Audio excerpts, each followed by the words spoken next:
Hello everyone, welcome to Broken Lives Silence Turkey.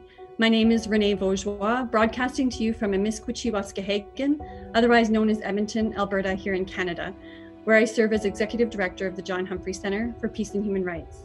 I'd like to welcome you, along with our other partners, the Human Rights Foundation and Renewed Democracy Initiative, all nonpartisan and nonprofit organizations working to promote and protect human rights, while also building towards action and civic engagement. Today, we have come together to bring to surface some of the many challenging truths within the borders of Turkey. Since a bold coup attempt in 2016, the Hizmet movement, or otherwise known as the Gulen movement, has been labeled a terrorist organization, and people associated with this movement have since faced state abuse and violence. I've always questioned how this could be possible, as the people, from what my experience has been, are peaceful movement of people who care deeply about their families, their communities, and the fundamental rights of justice, education, and democracy. The accusations of human rights violations in Turkey span many abuses, including unfair trials, violent arrests, arbitrary detentions, torture, forced disappearances, children in prisons, media censorship, the breakdown of the legal systems, and public sector crackdowns. The attacks on the judiciary, the media, the academics, teachers have created a state of fear. Now, over the course of the next hour or so, we'll be interviewing and hearing from a number of individuals who've been impacted by human rights violations in Turkey. And I want to acknowledge today that those that come to share those stories and how difficult those may be, and the potential impact that this has on their families and friends. And I also want to warn you that some of these stories are difficult and will not be easy to hear. And just noting as well that any political statements are of our own as individuals and not necessarily of the organizations that host today.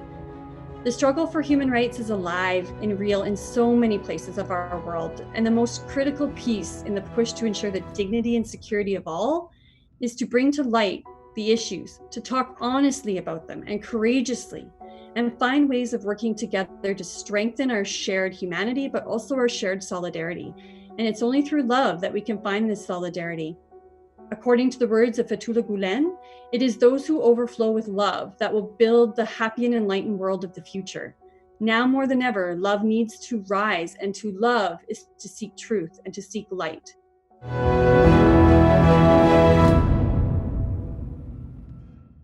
All right, to start us off today, I'd like to welcome our first guest, Enes Kanter. As many know, Enes is an NBA player with the Boston Celtics and a human rights activist and an outspoken critic of human rights abuses. He's brought light and used his platform as an NBA player for the last 7 years to bring lights to human rights abuses, and particularly what's happening in Turkey. And he's also initiated the You Are My Hope campaign. So welcome, Enes, to the broadcast today. Thanks so much for joining us. Thank you guys for inviting me. I appreciate it. So I'm wondering, Enes, if you could start us off today as our first guest to kind of give us a bit of what's happening in Turkey. I'm wondering if you could give some context to the viewers today. Yeah, for sure. I mean, I think I'll just start with, it all started back in 2013. There was a corruption scandal happening in Turkey. And back then, I wasn't actually in America, and I was playing basketball for Utah Jazz. And I remember first time I heard about the scandal, it was President Erdogan, his family, and some of the congressmen was involved in it. And after that, so scandal, corruption, President Erdogan started to put in journalists in jail, whoever talks about this issue. He started to shut down media outlets if you are a newspaper writing about this stuff. And I think that was the first time that I said something about it, Mm-hmm. And I actually put a tweet out there. And just because of the platform that NBA given me, I saw the power of one tweet. Mm-hmm. It went viral, and it became a conversation here in America and obviously in Turkey. And I saw like I said, power of the one tweet. And after that, I started to pay attention to what's going on more in my country. Not just going out there play basketball, but just more than that, Mm-hmm. And started to, educate myself about some of the issues that are happening. Started to pay attention more about, foreign relations, relationships between America and Turkey. And obviously, after that, the Turkey was never the same. And like I said again, I remember, my teammates were just, going out to eat and they were going out to having fun and stuff. But I was going back home to study and educate because I wanted to do more than that. I wanted to be more than just a basketball player. So that it all started back in 2013. It's incredible. So can you tell us a little bit more about like how the situation has impacted you directly? I know like you're a stateless person, which is Right. not a lot of people have that, but I know you've also been disconnected from your family. So there's this personal impact on you. I'm wondering if you could share a little bit. I mean, whenever I'm obviously talking about this issue, especially if you are talking, I guess some of the issues are happening to Turkey, obviously affected me and my family.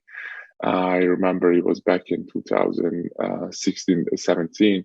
My dad was a genetic professor. He got fired from his job. My sister went to medical school for 6 years. Now she cannot find a job.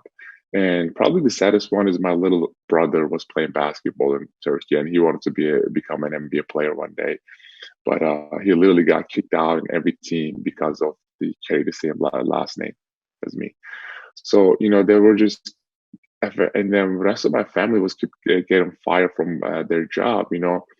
My family had to put a statement out there and said we are disowning us, and they made it publicly. And I remember going to practice that day. It was probably one of the toughest days in my life. And obviously, Turkish government didn't believe that. They sent police to my house in Turkey, and they raided the whole house. And they literally took every electronics away, phones, computers, laptops, because they wanted to see if I am still in contact with my family or not. And if they would see any text message, any missed calls or email, or any kind of notification, they will be all in jail. They actually, after that raid, they actually took my dad in jail for a while. But we put so much pressure from here, America to Turkey, they let him go. And my dad finally had his freedom after 7 years going in and out of jail and in and out of Turkish courts.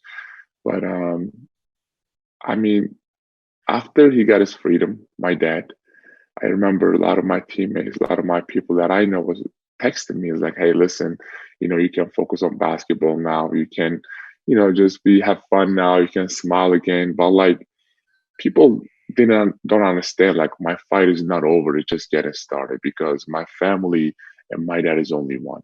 There are so many families and situations out there is way worse than mine. Yeah, and I think your situation is an example of like what other people are facing, but yet you have this platform to push back on in some ways. And you were also, from what I understand, in Indonesia, you were almost kidnapped, and that piece about extraditing back to Turkey. And so there's been all these pieces, which I think your story connects to a lot of other stories that would be unheard in many ways.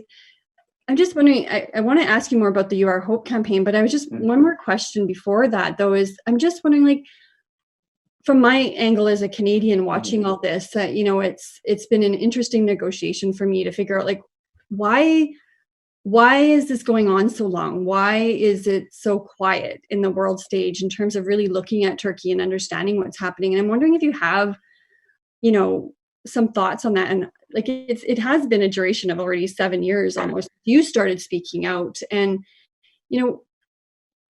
why do you think it's being able to continue so long? Why is it so hard to kind of bring attention to the issue in Turkey, do you think? I feel like in Turkey, everyone uses media to brainwash people, and also he censors media. And so I feel like more people needs to step up and talk about this issue. I mean, if you have a platform, I'm talking about if you're an athlete, if you're an actor, singer, rapper, the number one thing is like, first of all, we need to inspire our young generation.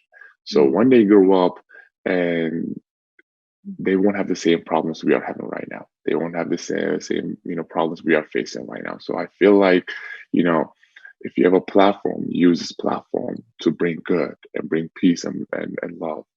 And it's funny because like like I said again, we need to bring more attention.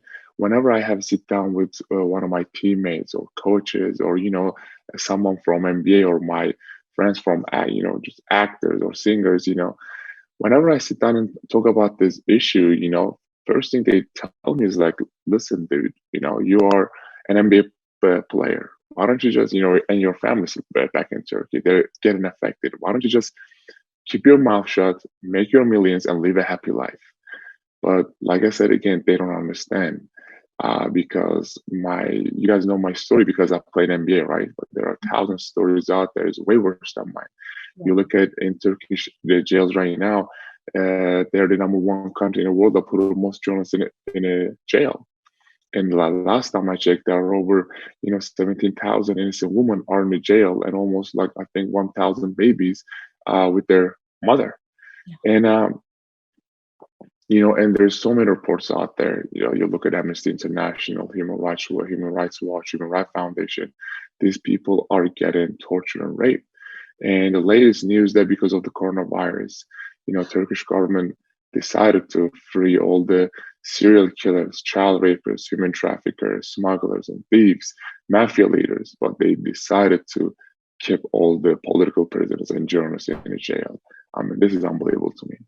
So whenever I sit down with my teammates and talk about this issue, I have a one-on-one conversation with them. The next thing they ask me, how can we help you? So I feel like we need to talk about these issues more because it's important to the whole world, and it's important to stand up against dictators. Yeah, and to not let the impunity just sit there, right? Right, for sure. Can you tell me then more about this You Are My Hope campaign? Like what's it about? Why is it important? What should we be paying attention to? So, whenever I have sit down, like I said, my teammates or NBA family, or even, politicians, senators, congressmen, congresswomen, lawmakers, and especially some of the people in White House, whenever we have sit down and talk to them, whenever I have this conversation with them, they always stop me in the middle. And they're like, listen, we already know the situations. We already know who's right, who's wrong. The question is, how can we help you? Yeah. I was like, right, I need to bring them something that they can just put their name, put their signature, and involve in it, and stand up against all the human rights abuses in Turkey. That's why we come up with this beautiful campaign called You Are My Hope. We are trying to, collect as much as signature we can. It will literally take not even 1 minute of your day. You will just go to youaremyhope.org, sign the petition, and trying to, free all those political prisoners in Turkey. And with those signatures, we are planning to, go to human rights courts, United Nations, even European Union maybe, and also a White House, and tell them, look, there are so many people behind this cause. There are so many people put their name and signature to this cause. So let's take action. Let's not just talk about it. Let's not just tweet about it. Let's be about it. Because our goal is when we grow up, our kids and our grandkids won't have the same problem we are having right now. So they can live in a world that which is equal. So we're born free, and all the people have an equal right to freedom. So we have to fight for it.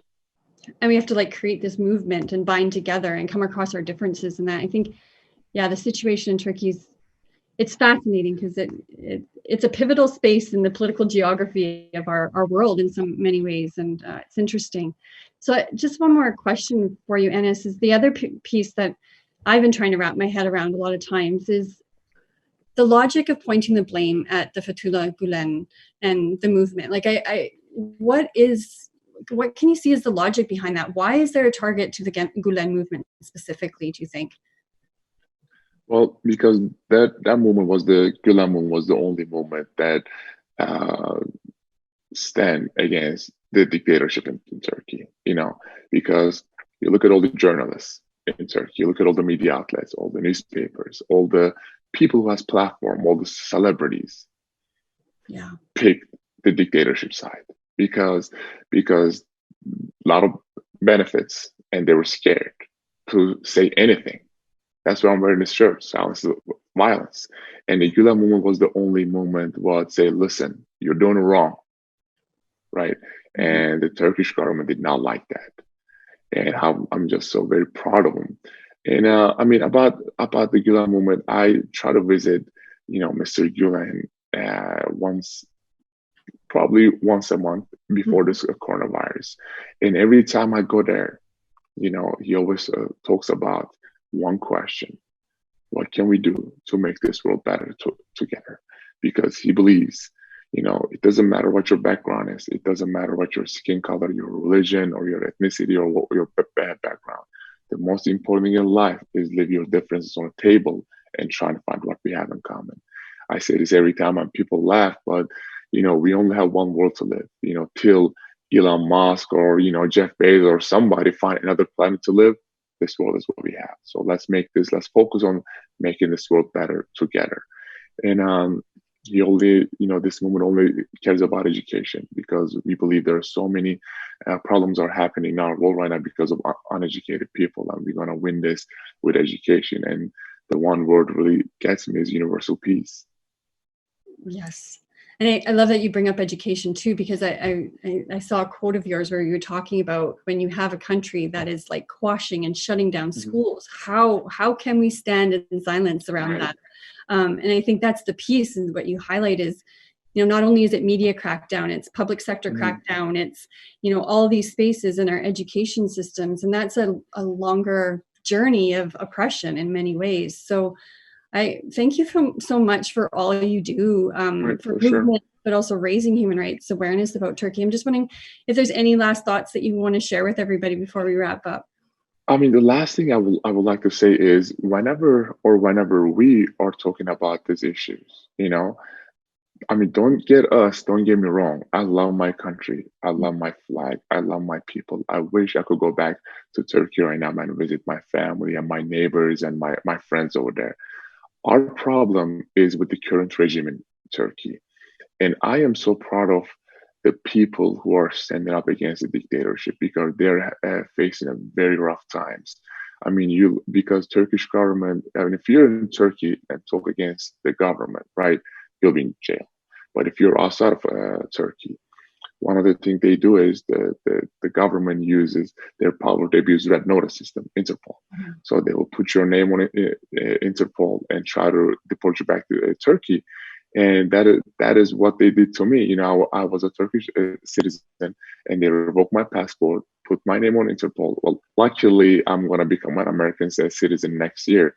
But not everyone is lucky as me. You look at so many countries in the world that so many people getting deported back to Turkey. So I feel like we need to bring light to that conversation. And the last thing I will say is, just keep fighting for good. Just keep getting yourself in a good trouble. And that quote. I feel like we need to stand up for what's right, even if it means sacrificing everything, even if it means sacrificing a lot. So let's come together and let's stand for freedom, democracy, justice, human rights, and let's stand against dictatorships. With the S in the end, because problems are not just happening in Turkey, it's happened all over the world. So we need to come together. And like I said, again, silence is violence. Yeah. And if we can make shifts in like one country around a dictatorship, I think the inspiration that gives for so many others is remarkable. So thank you so much for sharing that, and best of luck with the journey ahead. We're looking forward to working with you and getting to know you better. And we'll make sure we push out that You Are My Hope campaign. And yeah, thank you so much, Enes, for everything. Thank you, guys. I appreciate it. Hey, this is Terry Crews, and I am in support of Enes Kanter and the You Are My Hope initiative. Please be the voice of the voiceless, and please support and sign the petition right now. I'm sending my very best to Enes to give him more power, to give him strength, and to give him resiliency, and to give him patience as he continues to fight for the human rights of millions of people around the world. God bless you, Enes, and God bless those that are significantly impacted by tyranny. I'm here to tell you that I support my good friend Enes Kanter and his tireless work for victims of human rights violations around the world. Please go and sign his petition to the You Are My Hope campaign. Hi, I'm Congressman Eric Swalwell of California, and I support Enes Kanter's You're My Hope initiative. Enes's effort here in the United States seeks to bring human rights and justice for those who are imprisoned and being oppressed in Turkey. So on behalf of democracy, on behalf of hope, on behalf of humanity in Turkey, here in the United States and everywhere, we have to continue to fight together. So Enes, thank you so much for your leadership. And I'm so happy to lend my voice in support of your efforts. We have to win this fight. We have to win it for all of us. I support Enes Kanter and his efforts in advocacy for human rights violations around the world. And I invite everyone to sign his campaign, You Are My Hope. I support the You Are My Hope initiative. Just one click can help thousands of people who have been stripped of their human rights.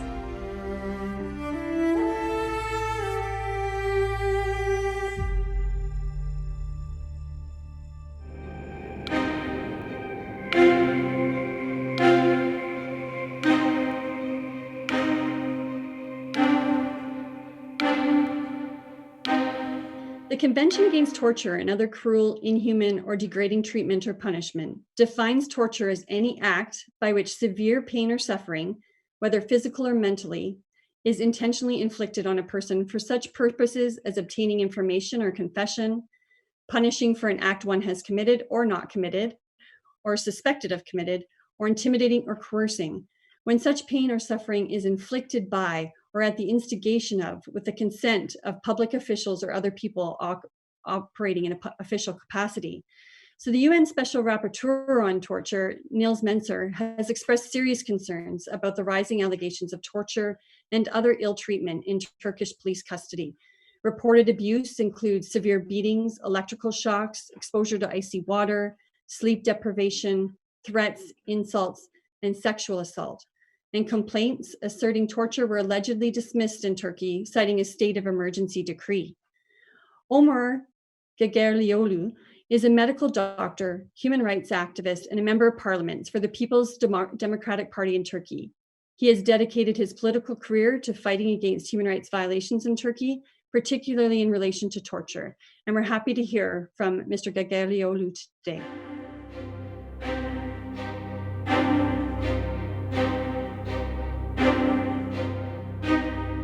Türkiye'de o hal döneminde çok büyük hukuksuzluklar yaşandı.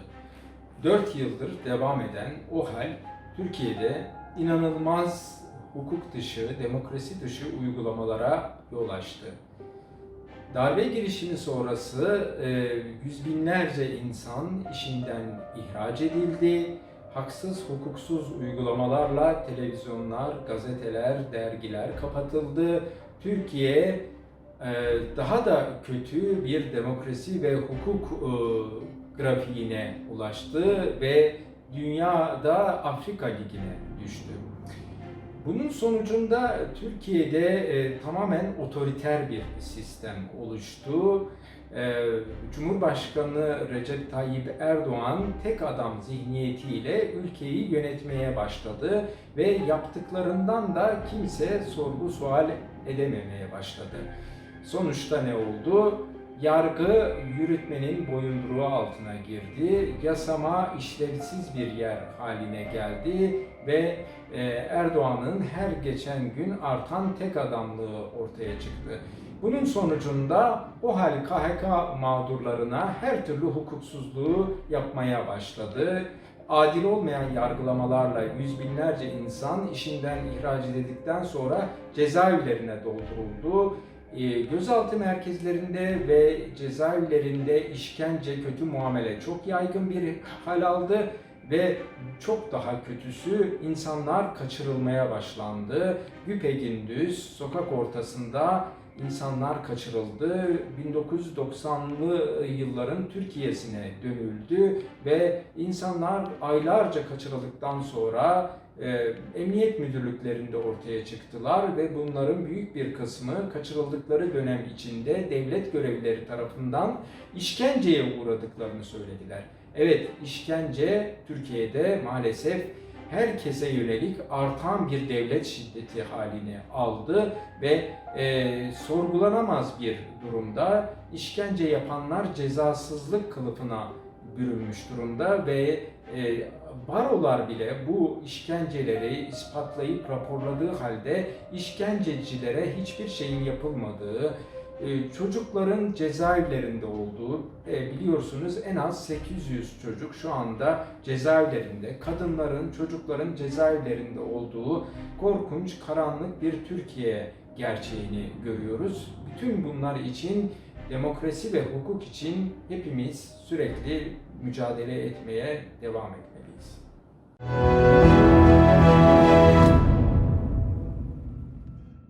So Turkey has detained, prosecuted, and convicted thousands of civil servants, lawyers, politicians, activists, teachers, and journalists for alleged links to terrorism. The imprisonment of women has increased 470% in Turkey since 2005, and the conditions in the prisons in Turkey are overcrowded, and inmates are denied basic human rights, including access to medical treatment. With a capacity in the country of 211,000 prisoners, people are in tight quarters with a total of 260,000 prisoners in the country as of 2018. And this figure is up from 171,000 in 2015. In fact, recently, Omer Gergerlioğlu reported on Twitter that 54 people were incarcerated in a ward for 16 people. So one can only imagine the type of overcrowding and what that means for the health and well-being of people, even more so now with COVID-19. So we're now going to shift our attention to Halime Gülsu, who was a successful teacher in Turkey. And after the attempted coup in 2016, her life fell apart and she passed away within the prisons in April 27, 2018. Up next, we're going to have Zeynep Gülsu and Irfan, her mother and her brother, here to share her story with us today.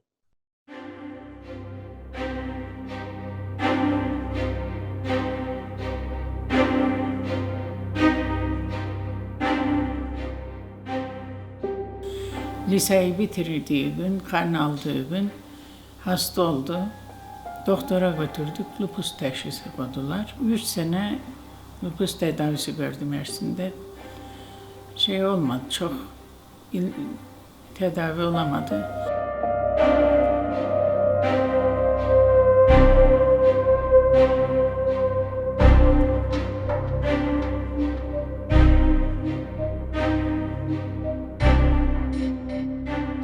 Okulu bitirdi. Okulu bitirdikten sonra ders vermeye başladı. Ondan sonra bu şeyler başladı. Okullar kapanmaya, olaylar başladı. Olaylar başlayınca, okulu kapatınca bu da gidemez oldu yani. Öğretmenlik yapıyordu, yapamaz oldu.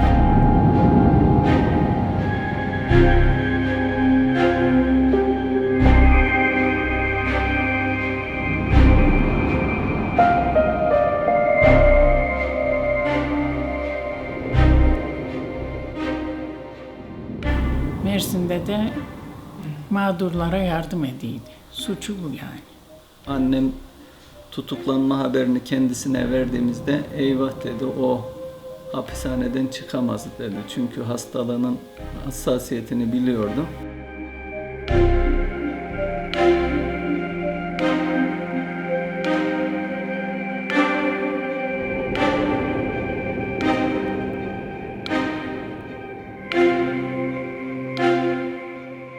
Hapiste tedavi nasıl olacak? Tedaviyi göremedi.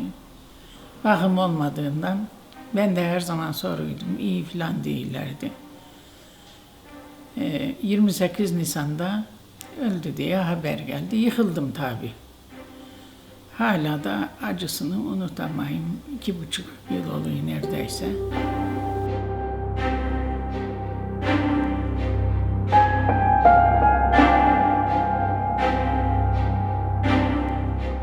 Aradılar, kardeşim çıktı. Bacım dedi, başın sağ olsun dedi. Ben yıkıldım tabii. Sağ ol, Allah razı olsun kardeşim dedi. Bana yapanlar benden 5 beter olsun dedi. Ne diyeyim başka? Evlat acısı çok zor. Eşim öldü, evim yıkılmadı. Ama kız ölünce evim yıkıldı.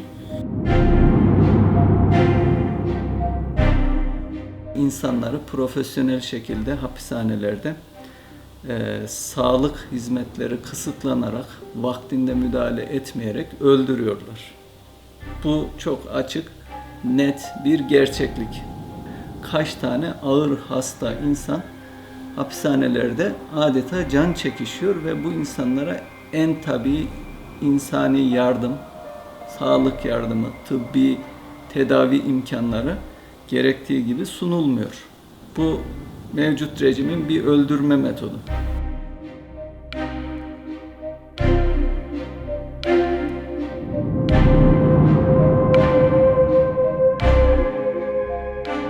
Bir de onun şehit olduğuna inanayım ben. Ondan dolayı dayanayım. Yoksa evlat acısına dayanılmaz. Çok zor evlat acısı. Kimseye de göstermesin Rabbim.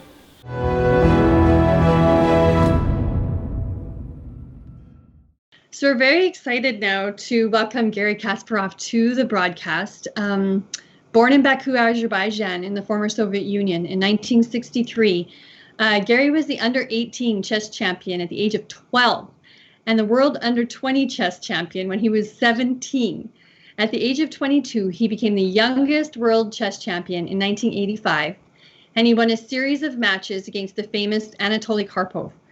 His matches against Deep Blue, the IBM supercomputer, attracted attention around the globe. And as the head of US-based Kasparov Chess Foundation, he travels extensively to promote the teaching of chess in schools around the world. He described his matches against Deep Blue in a book titled Deep Thinking, Where Machine Intelligence Ends and Human Creativity Begins. He has championed human rights throughout his life and was named the head of the Human Rights Foundation, a New York-based pro-democracy human rights organization. He gives talks on different occasions as part of his mission around human rights, and the foundation organizes the Oslo Freedom Forum, promoting peace, prosperity, and freedom. Welcome, Garry, and thank you for joining us today. Thank you for inviting me.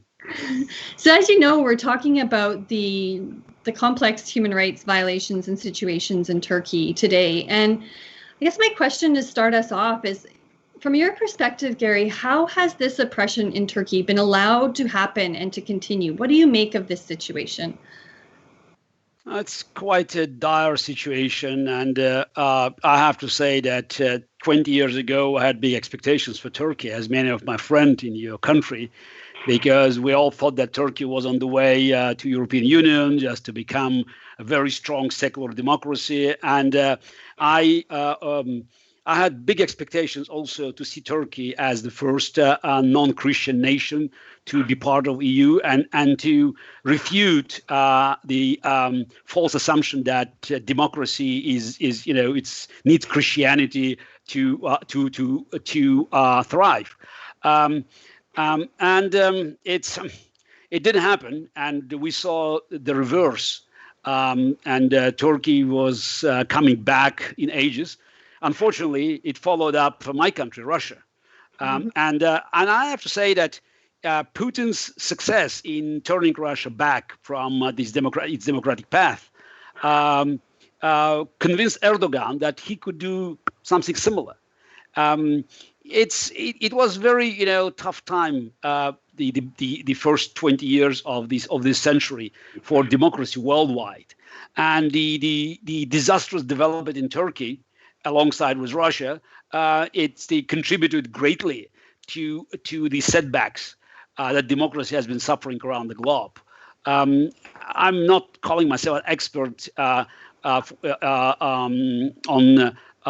Turkish politics, but it seems to me that there are so many similarities that I can, easily call many things Erdogan has been doing because I saw them happening in Russia.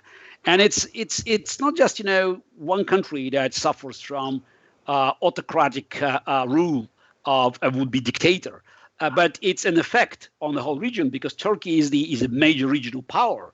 I would say even not just regional power, because the Turkish-speaking nations stretching all the way to China, and I think that's the fact is that Turkey is no longer interested in protecting democracy among Turkish-speaking people. It's probably helped Chinese Communist government to start genocides of Uyghurs, for instance. Yeah, it's it's almost tragic, and I hope that eventually the Turkish society will find its strengths and will bring country back to its normal historical path.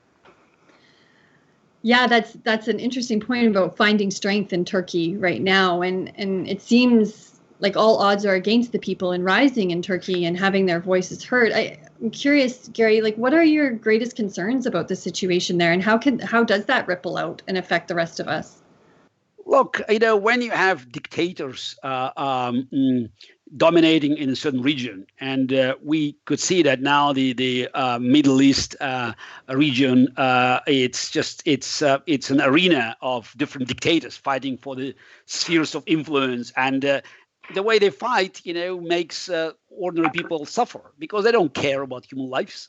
And if Turkey were democratic, we could expect, some better arrangements in Syria, for instance. But instead, we have Erdogan, we have Iranian mullahs, we have Putin, we have don't want to mention Bashar al-Assad.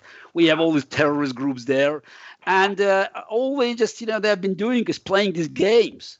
And as a result, we could see that hundreds of thousands of people have been killed, many millions now forced into exile, and it's endless hell.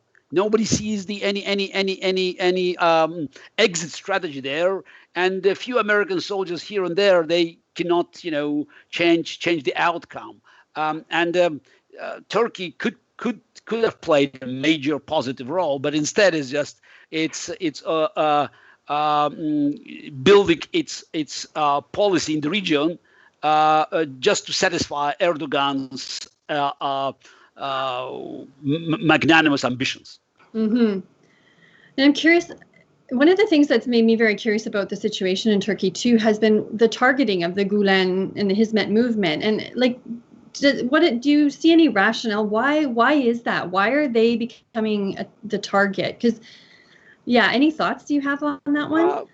Look, no, it's the dictators or would-be dictators. Yeah. They do not tolerate any alternative, not even center of power, any alternative center of influence. Right. If you have any influential group, whether it's the religious, whether it's secular, whether it's it's even scientific, any group, especially with a leader that has a certain authority and exercise its authority to spread its influence, it's a target. It's an immediate target. If you want to be independent with your religious or spiritual views, or with any dissenting views in a country like Turkey today or Russia today, you have target on your back. As the chairman of Human Rights Foundation, I'm regularly communicating with people from different places, and Turkey is now not a happy place, but we all know that there are places that are suffering much greater these days, but countries like Turkey, they could actually change the overall balance. So that's why I will be following as always the fight against Erdogan dictatorship, and whatever Human Rights Foundation as an organization or myself can offer to those who are fighting for freedom in Turkey. So I'm always at your service. Awesome. Garry, thank you so much for taking the time and sharing and your work around human rights with the Human Rights Foundation and beyond. It was really a great pleasure to meet you, and thanks for sharing your thoughts today. Yes. Okay. Good luck. Thank you very much. Take care. Thank you.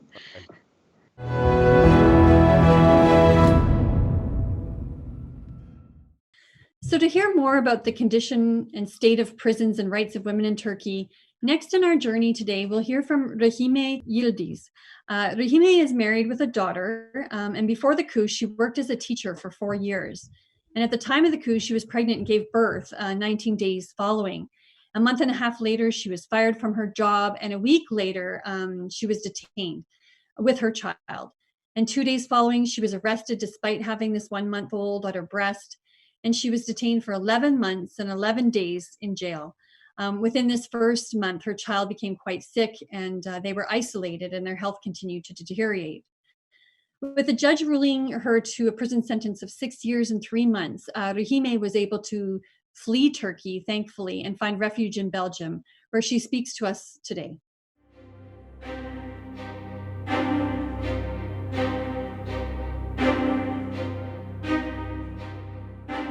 I was 8 months pregnant when the coup happened. One day the police came and I was accused of being a member of terrorist group. Then I was detained 2 days.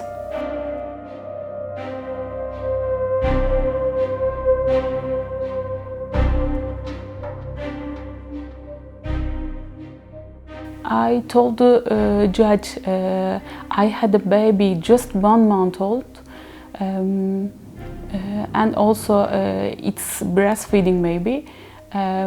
He said, yeah, okay, I take into consideration your status, but still I was arrested and I was taken to the prison.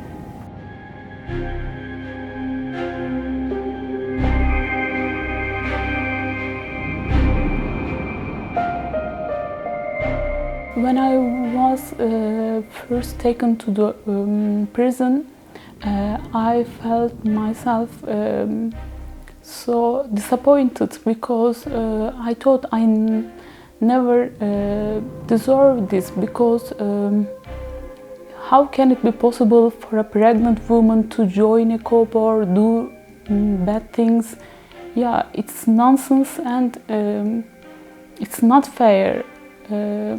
I cannot understand and I cannot accept this. When I saw my baby on the lap of the official, I cannot stop crying.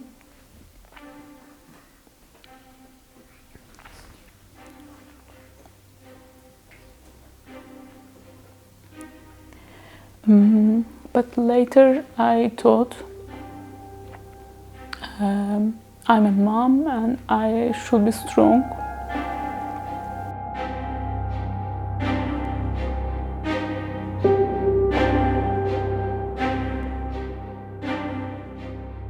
It's so crowded. The place we stay, it's just 26 people, but we had to stay there more than 60 people, and sometimes it rise up 77 people together with children. After 2 months,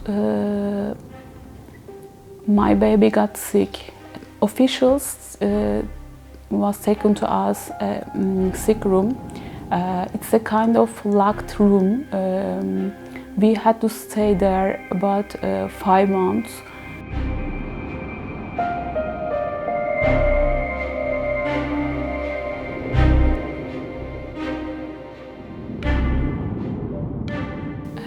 After that decision, we have decided to run away the country because it threats our freedom, and there is no justice in Turkey.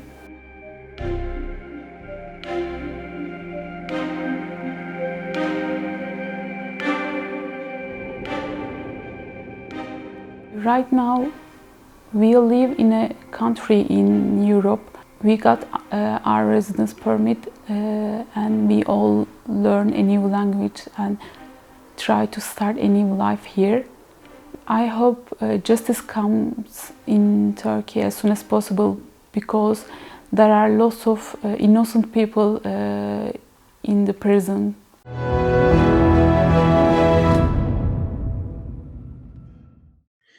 So joining us next to share their experience in Turkey, we have Mesut and Meral Kaçmaz. Both Mesut and Meral have their master's degree in education and 2 decades of experience in education internationally.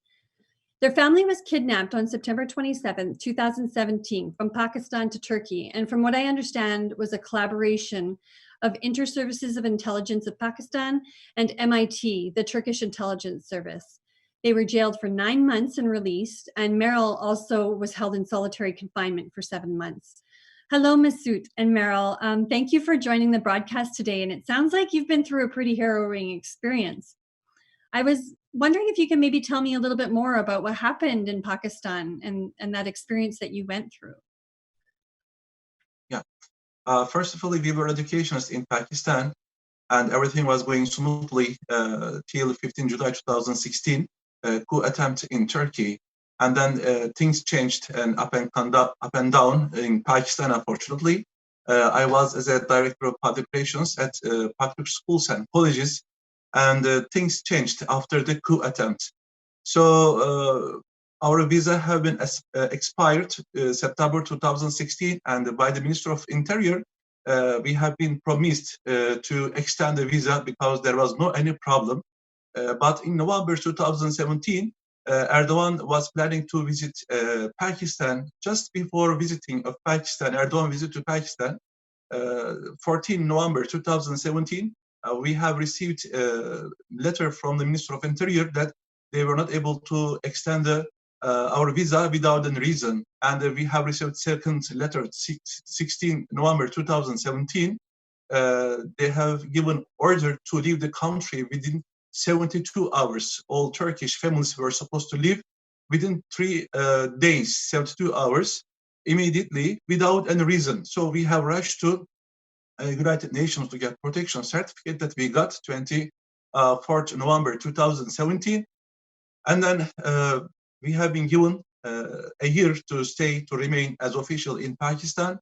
And 27th of March 2017, again, Lahore High Court has extended to stay in Pakistan for a year regarding the protection certificate of United Nations. Mm-hmm. And of course, we have learned later that we were under surveillance of Pakistan intelligence almost 28 times, September 2016 till September 2017, within a year, 28 times intelligence service from Pakistan, FIR, as well ISI, other intelligence service as well that I have forgotten their names, continues to, they were visiting my house. So we were so much afraid what will happen, this situation as well. But unfortunately, 27th of September 2017, 15 to 20 group of people in plain clothes, they said that they are coming from CTT terror department, and they are going to take us to safe house with the long arm, 15 to 20. It was about 1:30 a.m. in the morning. We were in a sleep, but my wife was awakened at the time. They have attacked us. They have beaten and tortured. They have not shown any legal paper, any warrant, any ID regarding due to our request, just to show us there is no problem. We are going to collaborate and we are going to come. But unfortunately, they didn't do that. And then we have been kept in detention, as detention I'm telling, for 17 days in unknown location. And we have learned that when we reached over there, the location, it was saying that there are some menus in the place where we stayed. Amir Shahid Mess, it was written. It was the army places, later we found out. And then we have been forcibly again sent to special business class jets in Lahore. It was in the Allama Iqbal International Airport. There was an army airport as well, just next to it. Forcibly, they have taken us to the, unfortunately, jet.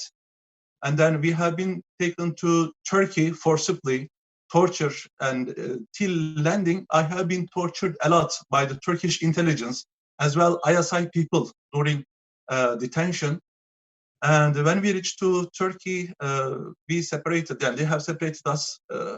They didn't allow me to speak with my wife as well with my children.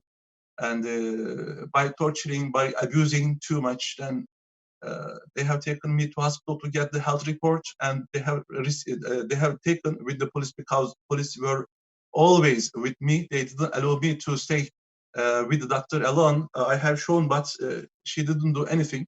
So they have issued the full healthy report.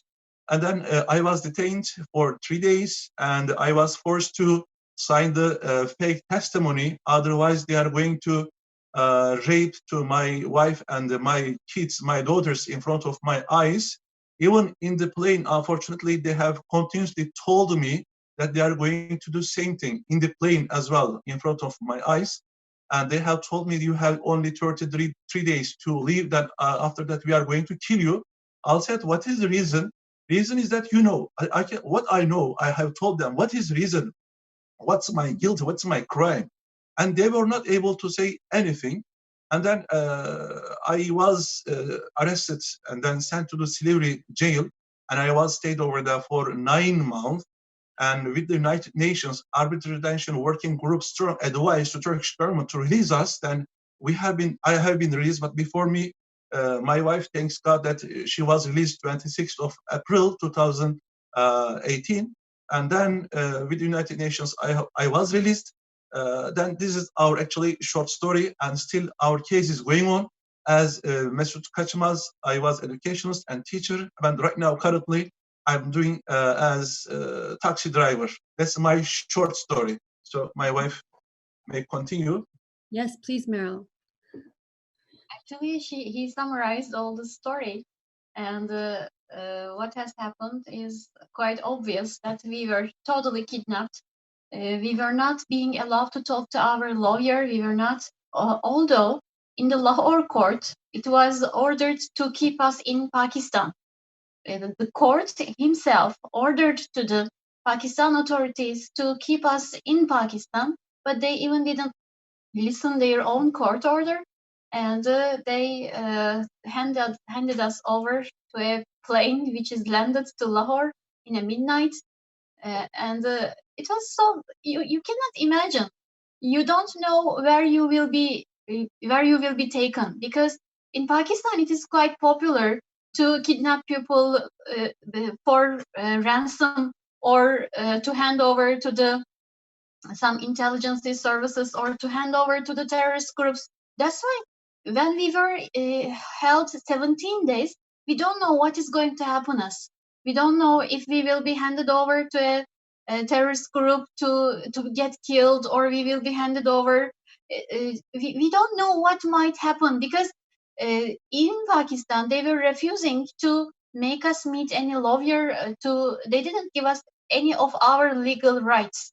Even in Turkey, I mean, we were being moved from one court to another court, because it is totally against the rule and regulation. You cannot just kidnap some people abroad and bring to the country and then judge them in the court. Actually, they have no right for that. So, but unfortunately, we were being sentenced to the 6 years and 3 months jail time in the court. And yes, we are now released, but if it is being approved by the High Court, we will be again retaken to the jail and spend our years over there. I mean, at least 5-6 years we will spend in the jail. So we are waiting right now for the decision of the High Court. Like in Turkey right now, hundreds of thousands of people are waiting for their, these funny crimes, because they are not criminals. They just deposited money to a bank which is opened by the government, or they were just members of a syndicate which was approved by the government, or they have sent their kids to the schools which was again approved by the government, and then everything was legal, but out of a sudden we turned to criminals in the eyes of our government, and they announced us as terrorists because we were not supporting them, and right now we are trying to survive. Well, and you as educators, one of the most important critical pieces in society, teachers, is so important. And I think as I've been learning more about this, I've really struggled with understanding why they've targeted certain groups of people. And it's almost like as things are getting caught up in the court system in Turkey, it's like everybody's held captive in some ways. And so your case is still kind of ongoing. How are you two? How has it impacted your life? We don't have, actually, they have stolen our lives because you cannot apply a job. When you apply any job, they know that you are being sentenced.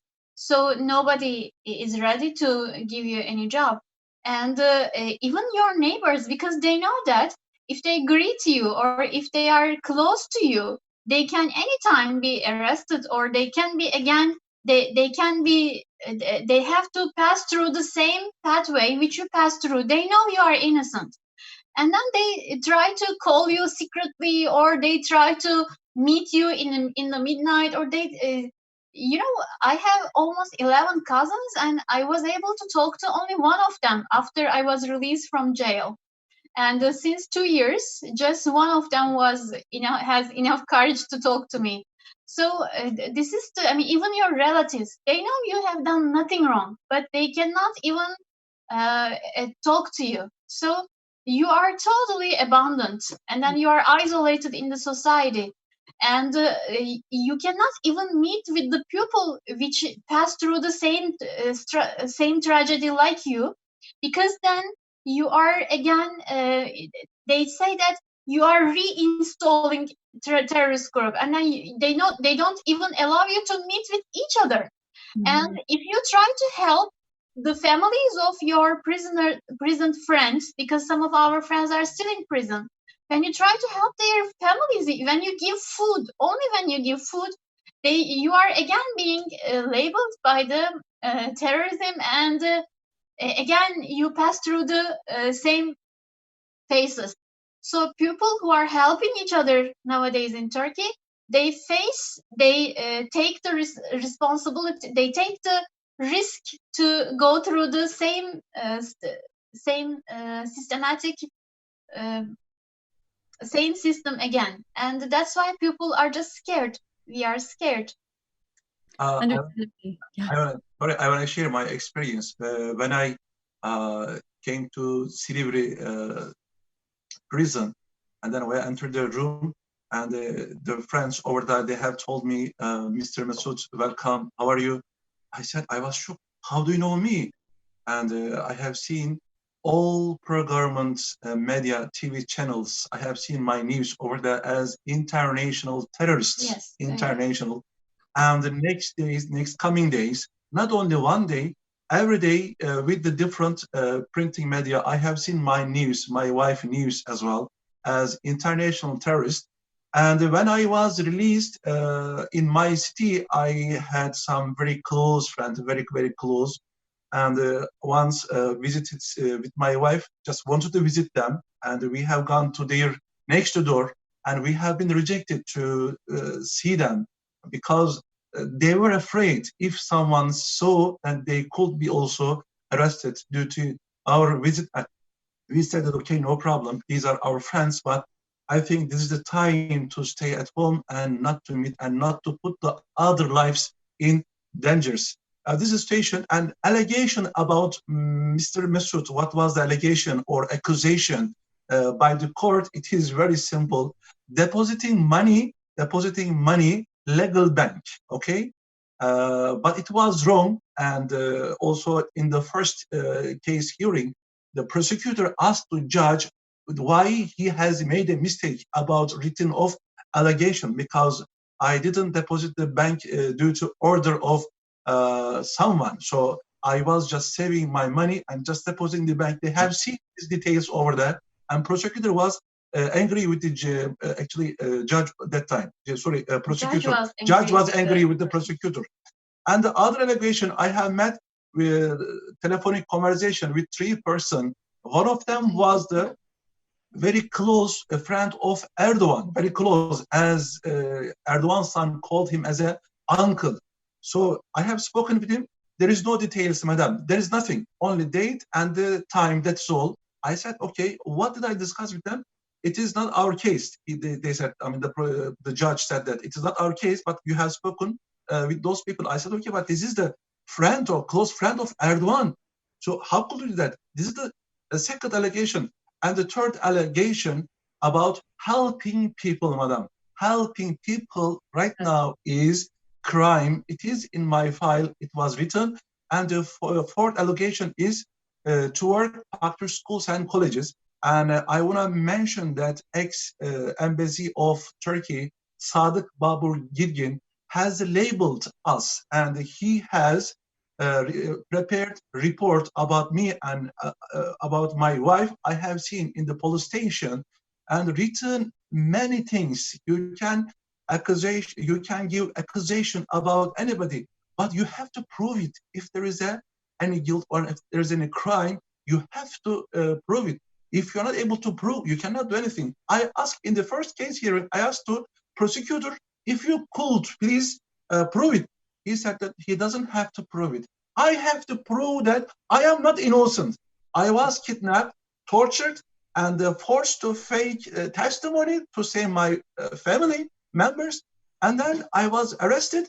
Then I was the person like others, not only me, I was the one person who was supposed to prove and give the evidence that I am not innocent in the jail with the limitation. This is actually what I want to share also, that issue. But we are still lucky, because many people get lost. And then many people get lost in the custody, and then still their families are waiting for their relatives. So we were, maybe because our case was quite popular and United Nations was involved, we didn't get lost, and then we still alive, and we were still, we have to be thankful to God, But, something else hurt me so much. Okay, suppose that we are criminals. Suppose that we were really terrorists. Suppose that. But they didn't allow our kids to study. They said that the school which they studied was the school which we were running in Pakistan. And they imagine the Pakistani students who came from same school, they were able to study in Turkey, but they didn't allow my kids to study in Turkey. And then she was a very successful child. It was their dream to study in their own country, but they had to leave Turkey to be able to study. It was what hurt me most, actually. They didn't allow, they destroyed the dreams of young teenagers, but they didn't lose much, actually. They went to a very good country, and then they even get scholarship from in these countries, and then they are very well settled right now. But what they did will not be forgotten. So Meral, I was wondering, you had a pretty unique experience being in solitary confinement and also being in prison, and I'm wondering if you could share a little bit more about that experience, like what you were feeling and how you were even coping as a mother in that situation. Actually, Renee, when I was put into solitary confinement, I was made believe that I will stay rest of my life in that cell. Because during when they tried to take my testimony, they almost brainwashed me that to make me believe that for a lifetime I will stay in that cell. That's why when I entered in that cell, and then they said that whether you will stay lifetime in that cell or you will accept that you were a terrorist and your friends were terrorists. And I was, I wanted to die. I said that, how can I call myself and my friends? Because I worked too hard for the peace and I worked too hard for my students, and I'm not a terrorist. And then I said that finally, but I was too weak, because 1 month when you don't see sunlight and when you don't get proper food, and for 1 month when you are continuously forced to give testimony, and you are losing your conscience, you are losing your control. And I was almost about to accept that what they want me to sign. But finally I said that, how will I look at the mirror anymore? How can I feel myself as a human anymore? And I said that, I said to them as well, I said that in one court, or in the second court, or in the third court, in another court, somewhere they will approve that I'm innocent. But if I call my friends terrorists, I will deny all my past, and I will not be able to look at the mirror anymore. And I said that I wish I could lie. I wish I could do what you want me to do, but I can't. I can't just delete all my past and look at my friend's face with this lie. And I said that I cannot lie to you. And then they put me in that jail, in that cell, the first day, because I have seen a little sunlight through the window, and because I found a bed. Because when you were in under custody, you are not given bed. You have to sleep on the wood. So that's why, because I found bed, first day I just slept. But the third day, you start to think where you are. You are in a little cell, you have nothing, and then you will never be able to part of in their children's lives. Because I still believe that I will stay there forever. And then I started to think that I will not be there when you finish university. I will not be there when they get married. I will not be there to hold my grandchildren. And then you think that whole your life will go. You will stay over there. And I couldn't bear. And in the fourth day, I remembered in the cell, I made it up. How can I end my life? And you see you try to manage how can you end up your life over there. And a human being is quite clever. Everywhere you can find a way to end your life. And I was crying terribly, and then I was not in a good shape. But thanks God, other prisoners, they called me towards the window of the cell. And they tried to consultate me. They tried to tell me that you are innocent. If you believe you are innocent, you will be strong. No test will be forever. You will one day get released. You will meet with your kids again. And then try to give me some courage to breathe. And then I came to myself. I said that, come on, I have to be strong. There is no way other than being strong over there, and you have to hang up. And I started to read. I started to read every day one book. I was able to access books, thanks God. And I started to read lots of books. And it was an experience. It was a quite experience, because losing everything at a time. I have lost my kids, my home, my life, in the country which I get used to, everything. But I was just worried about my kids, because they have lost more than we lost. They have lost their school, they have lost their friends, which are very important for them. They have lost their pets. When we were under custody in Pakistan, they continuously repeated that whether we had a water turtle, whether if somebody found it and feed it, what if he dies? What if the pet dies? And then when we were under custody in Pakistan, they didn't give my daughter's eyeglasses. And his number is too high. And when we were eating something, she wasn't able to finish the food on her plate, because she wasn't able to see the food on the plate properly. And then first time in my life, I have wiped the blood from my children's body. And first time because during the kidnapping, their clothes were torn, and then they were pulled on the ground, and then their body was, they were bleeding. So I had to clean up their blood, and I have to clean up the earth which was on their body.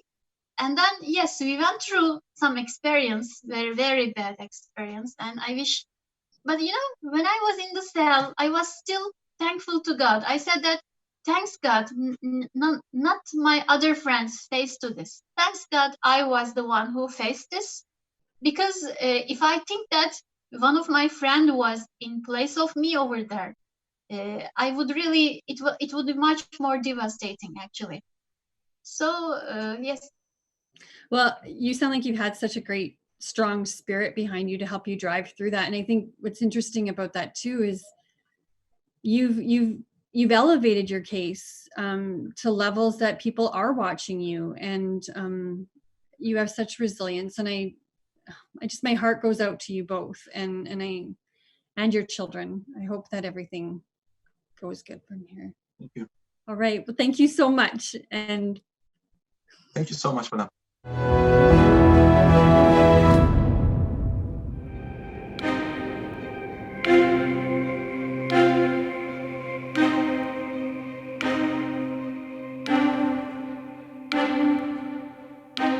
So most media, including television, conforms to the political line in Turkey. In the aftermath of the failed coup, the government closed down 200 media outlets, including 53 newspapers, 37 radio stations, 34 TV channels, 29 publishing houses, 20 magazines, and 6 news agencies. All of these with accused links to the Gulen movement, Kurdish opposition, or leftist groups. And consequently, a total of 2,308 media workers and journalists have lost their jobs. The government has canceled hundreds of press accreditations, revoked passports of an unknown number of journalists and their family members to ban them from traveling abroad. And in addition, the government imprisoned a record-breaking number of journalists in wake of the coup attempt. The Platform for Independent Journalism reported that at least 126 journalists and media workers were in prison in Turkey as of October 2019, many of those in long-term solitary confinement.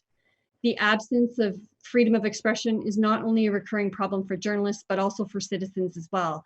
In 2018, the Ministry of Interior reported that more than 7,000 individuals were detained for their social media posts. Wikipedia has been blocked in Turkey since April of 2017. And currently, out of 180 countries, Turkey ranks 157th on the Press Freedom Index of Reporters Without Borders. So our next guest, Abdulhamit Bilici, is a Turkish journalist and media executive. Bilici was one of the most prominent and influential media figures in Turkey, and as the last editor-in-chief of Zaman, the country's most widely circulated newspaper, and CEO of Fesa Publications. Bilici's newspapers were taken over by the government with a raid on March 5th, 2016, and the Fesa Media Group was shut down after the July 15th failed coup attempt. Bilici was forced into exile under the threat of an arrest warrant, and we're very honored to have Mr. Bilici here with us today. Thank you. Very nice to meet you. It is a very kind introduction, more than necessary. Well, Thank you.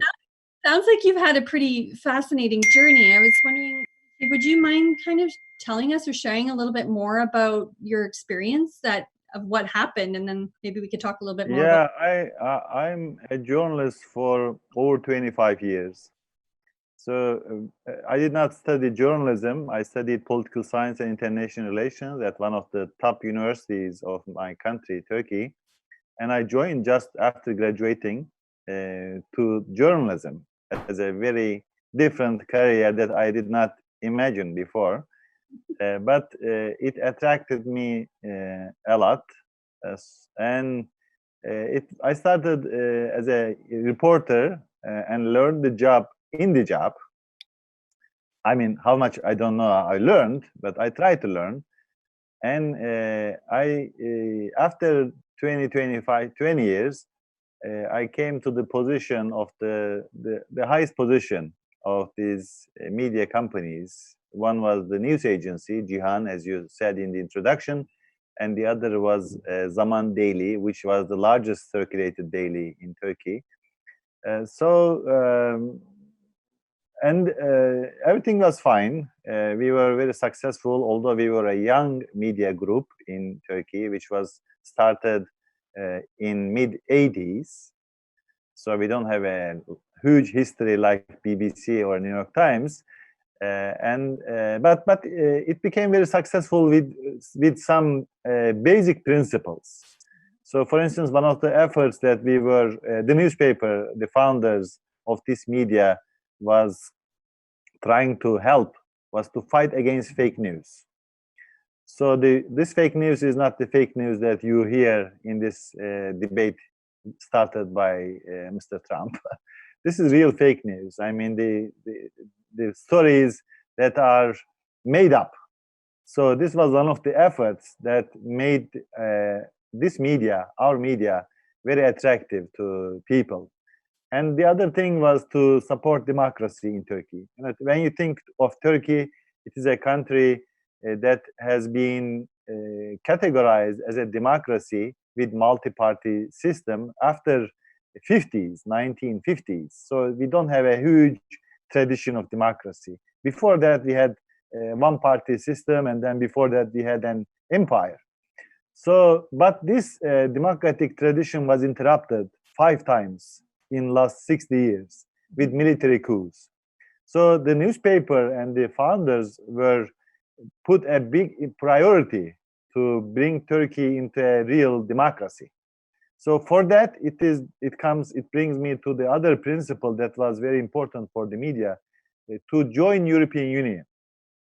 So Turkey applied to join European Union in 1980s, and it was a desire to be a full-fledged democracy and to be part of the European economy, of course, the European health system, everything. So the newspaper, we were supporting that idea very much because it would bring the East and West together, Muslim world and the Christian world together. So it would have very positive impact. And of course, the newspaper was supporting, other than doing good journalism, quality journalism, trying to support building bridges between different parts of Turkish society. There may be leftists, liberals, conservatives. In a normal day in my newspaper, you could see a conservative columnist, a Kurdish columnist, a liberal columnist writing on the same issue from their different perspectives. So it was a kind of like of a garden of ideas. And we were very much happy with all those things. And when the ruling party was established in 2002, they promised that they will make Turkey a better democracy, and they will support Turkey joining European Union, and they were supporting dialogue between cultures and the faiths, let's say, and that made us very identical in terms of political orientation. So we supported all these policies as they were supported by all Democrats in Europe and in America, in Canada. So the Erdogan was supported very much in his first 8-10 years because he was doing right things for the country, for democracy, for economy, for people. And we were supporting them. I had very good relations with the president, with the prime minister at that time. I was flying on their jets to national, domestic, or international meetings. So I was interviewing them. They were visiting our paper, etc. So we had such good relations. But after 2013, things started to change. And the first sign came with the Gezi protest, which took place in the June or the end of May 2013. And when Turkey, and at the time when Turkey was rising as a democracy, it was a star of a model Muslim democracy. And the whole world was very much excited to see that Turkey transforming into a better democracy as a Muslim country. Maybe it could be a good exception. So, I mean, in contrast to all these expectations, the government crashed protesters who were asking not to demolish a green park and a park and found and establish, construct a shopping mall on top of it. So this was a little issue, but turned into big because the government did not act as it was expected from any democratic government. Instead of listening to those protesters and the young people to try to respond to their accusations or demands, they crashed it. Some people lost their lives.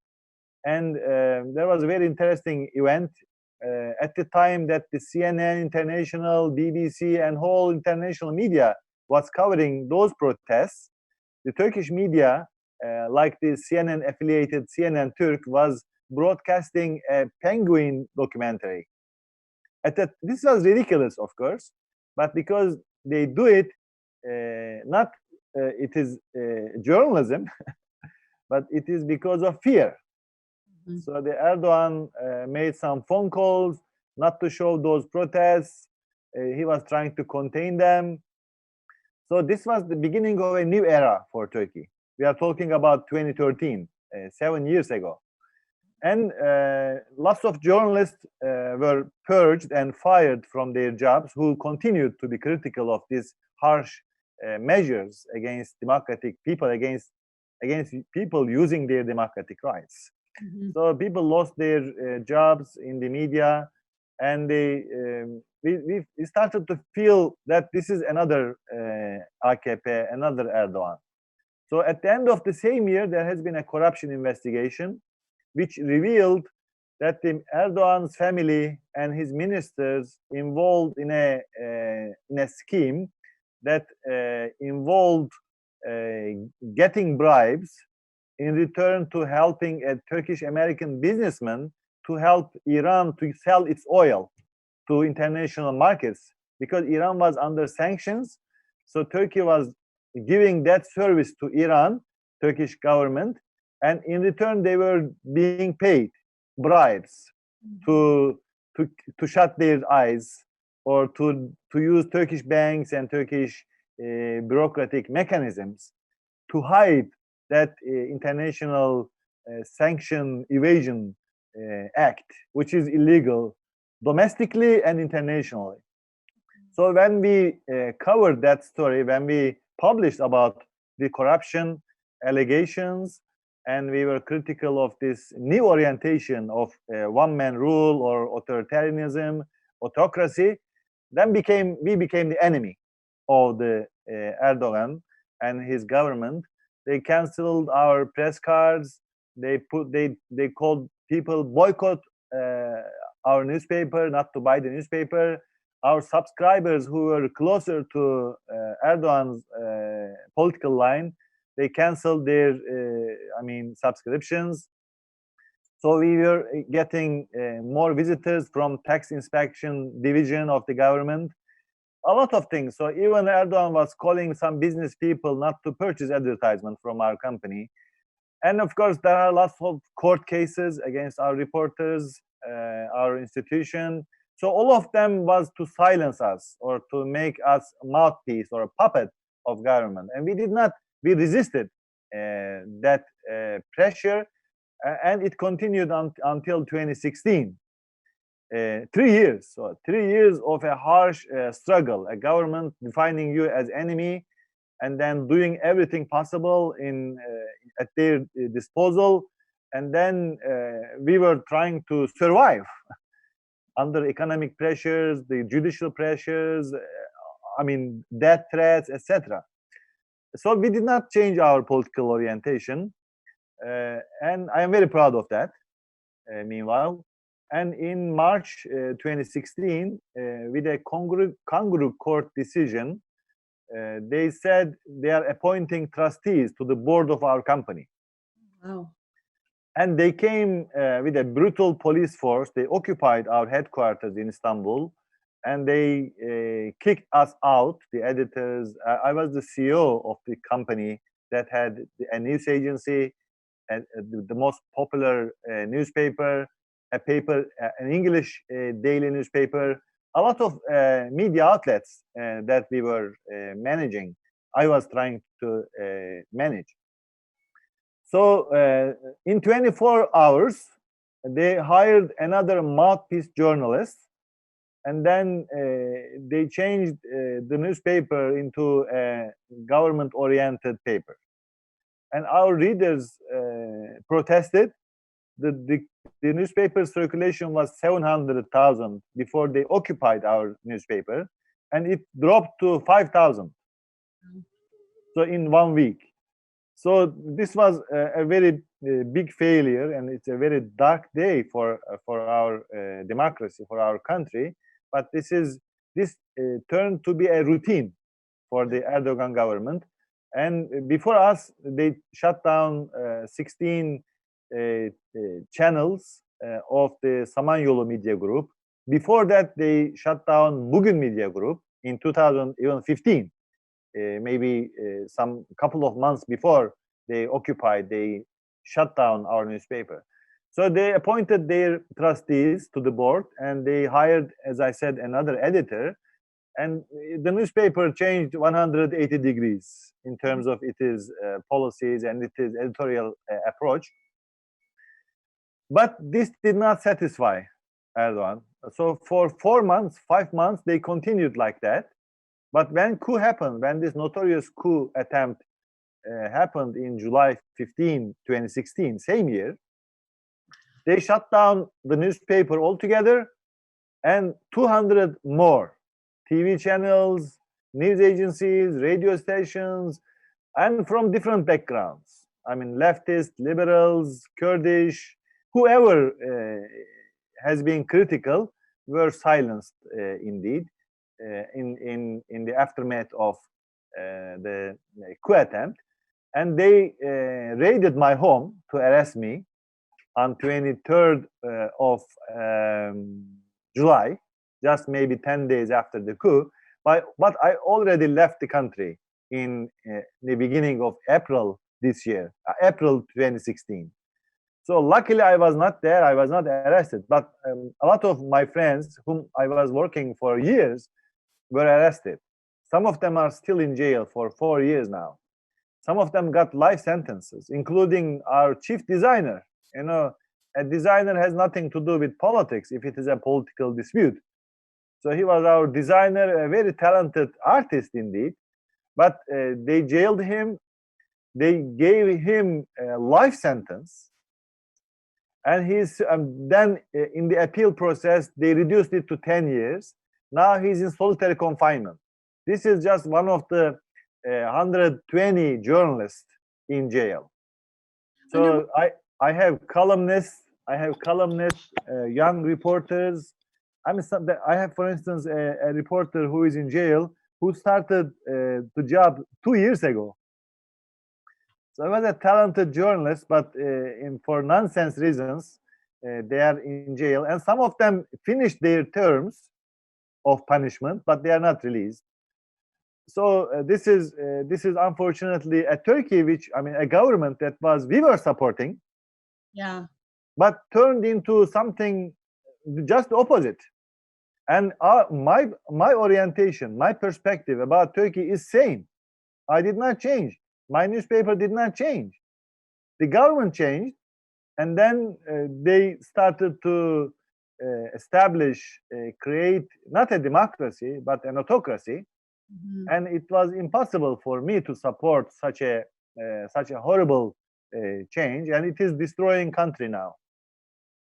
I mean, the value of the press, I think, is something that most people maybe take for granted, especially here in the West, and the importance of press freedom. It sounds like this real shift from, this great relationship to really a propaganda, a really intentional propaganda and really intentional silencing. What are your hopes for moving forward? Like, what in terms of the press freedom and even media in Turkey, are there possibilities? Are there lights, or do you see any hope or ways that we can shift this? We cannot live without hope. Yes. We cannot survive without hope. So I am hopeful. I keep my hope, but my optimism, decreases every day. So I try to look at the positive signs. So what are the positive signs? Turkey doesn't have natural gas or oil that will finance a dictatorship like Iran is doing or like Russia is doing. So, and Turkey is very much integrated with the world, especially with the European economies. Half of Turkey's trade is with Europe, and it is very essential part of Turkish well-being. And Turkey has a history of 200 years of modernization, westernization, which transformed Turkey in a very great extent. And of course, Turkey, when I look at the political dynamics, I see that Erdogan support to Erdogan is not increasing because of the, economic problems rising, his popularity declining. But he is now able to control all state institutions like the army, police, judiciary, media, parliament, everything. Because of that, he is able to survive. And he is a very smart politician in terms of building new alliances, even with his worst enemies. Yes. So he survives, but his popularity is not rising. And in the last year local elections, his party lost Ankara, the capital, and Istanbul, which is the biggest city in Turkey. And Erdogan is having tough times to convince people that what he is doing in terms of building a one-man rule. So he's not able to sell it, but the problem is he controls the state now. So when someone controls the state, it's not easy to fight, to struggle against your state, So the police, the judges, and all the institutions turns against you. And since the media is a very crucial part in that, so 95% of media is under his control. So there is 5% or 10% remaining for the opposition to share their perspective about what's going on really in Turkey. So there's a very big struggle. But despite all this, the ruling party lost, as I said, the local elections. And people are not, economy is not doing well. But I don't know. I was talking recently, with a lawyer from Iran, because Turkey is getting very much identical to the Iranian regime. Maybe they are inspired from, when they started, they were inspired from European Union, from European countries, but now they are inspired from Russia, from Iran, and from other authoritarian countries. So they are learning from their practices, and they transform Turkish political system into something like the Iranian or other model. So I talked to this lawyer from Iran who told me that 70% of Iranian people hate the regime, the current regime. And there has been different protests taking place in last couple of years. But the regime is so strong. When such a sick ideology controls all state institutions, it is very difficult for people to change, even if they do not like it. So I think Turkey came to such a similar point. But despite all these negative and pessimistic scenarios, I think Turkey will not go into a full-fledged dictatorship. This is my hope and my prayer. Okay. Well, I hope so too. I know that, the compounding of all this, the censorship of the media and all these things, they create this deeper culture of fear within countries, and let's hope that the transition can happen. So, Mr. Bilici, thank you so much for taking the time to be with us today from Virginia. It was so lovely to meet you and have you with us. Thank you. Turkey is a model now how to protect democracies being hijacked by populist leaders. So I urge my colleagues around the world to study, to read more about how Turkey transformed from a model of democracy into an autocracy now in 5-6 years. That's amazing. That is, so terrible story, but there are a lot of lessons to be learned. Yeah, and it's such an important place in our world. So thank you so much. Thank you. Thank you, Nina. See you again.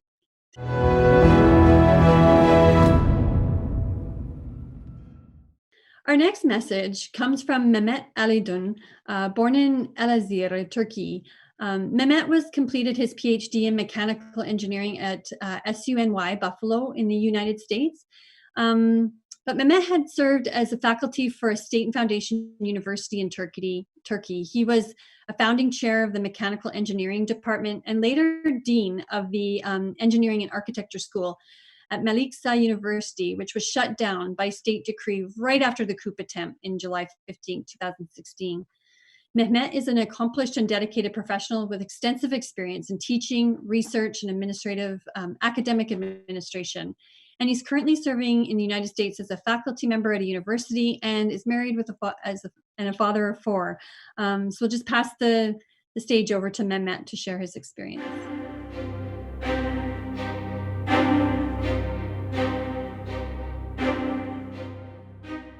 I had completed my doctorate degree in the 90s in the US and gone back to Turkey.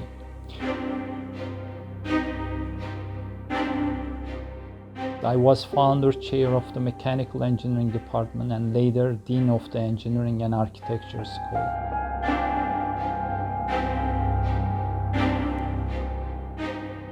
Up to now, about 9,000, including state university faculties, were dismissed from their position by state decrees without any single admin or judicial investigation, without any court trial.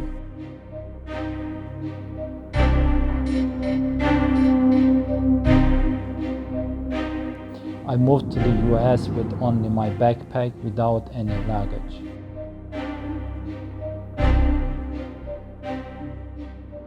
In my first days in the US, I was not able to work and earn money since I didn't have my work permit yet.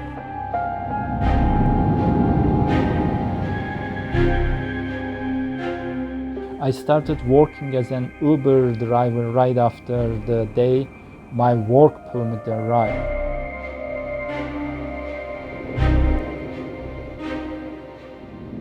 I had driven a total of some more than 90,000 miles because of settling, commuting to work, and Uber trips. It was mid-April. I went to the hospital with breathing difficulties and was diagnosed with blood clotting.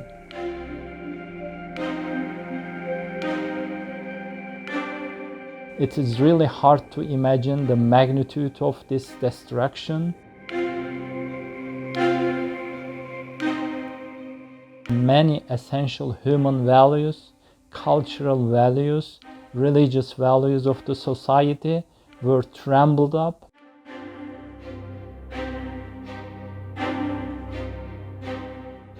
Thousands of innocent people, including babies, women, elderly people are in jail. This cannot be justified with any good reason in terms of human values.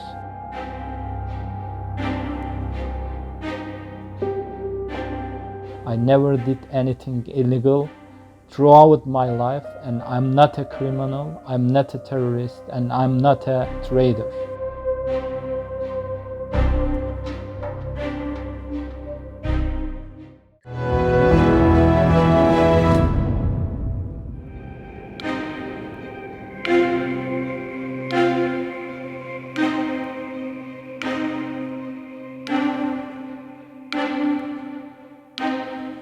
So with us now, we have Dr. Duygu Uzunel, who's born in Ankara, Turkey in 1978. She graduated in medicine in 2000 and then went on to specialize in ophthalmology at Ege University. She's performed more than 10,000 eye surgeries, wow, since 2005 and published 30 national and international research papers. She's traveled throughout Africa many times as a volunteer surgeon and trainer. While her husband was in jail without any kind of proven crime, she came to Canada as a refugee in 2017 to escape the dictatorship regime in Turkey. And her daughters followed 17 months later, and her husband is still in Turkey. Dr. Moot, thank you so much for joining us here today and for being with us. I'm just wondering, could you tell us a little bit more, like, not only how this has impacted you and your family, but what is the status of your husband and what is happening with him?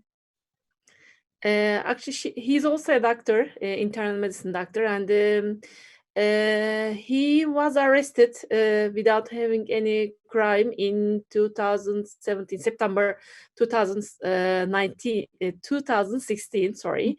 And then the police searched for me after my husband.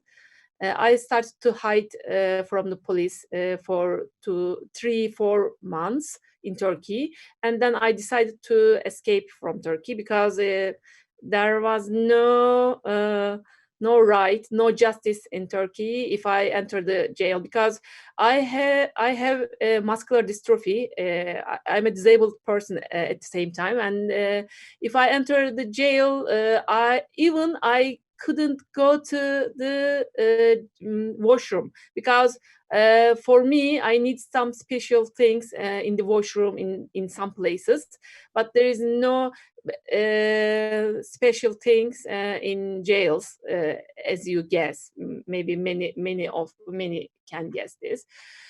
And after my husband was taken to the jail, he messaged me by my mother-in-law. He told my mother-in-law, I never went to the jail because there was no special conditions I can live. So yeah, it was so. I was shocked at that day. My husband was taken. We were at home, and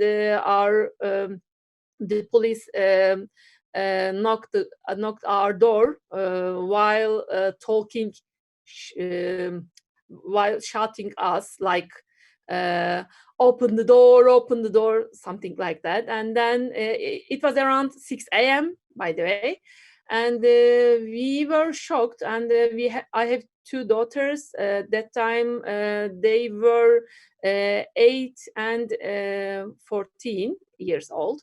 And yeah, we were shocked. And then I was actually very shocked, because I took my daughters to the school without saying anything to my husband, because I didn't think they could take my husband. I thought they raided our home and then they would go, but it didn't happen. They took my husband, and yeah, I cannot explain my feelings at that time, actually, because I was shocked.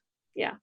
Yeah, and I find it really interesting, considering you're both medical doctors. You play this really important role in your community. Yes. What is the logic, do you think, of the crackdown on medical professionals within Turkey? Like, do you see any reasoning for that, or what the rationale could be?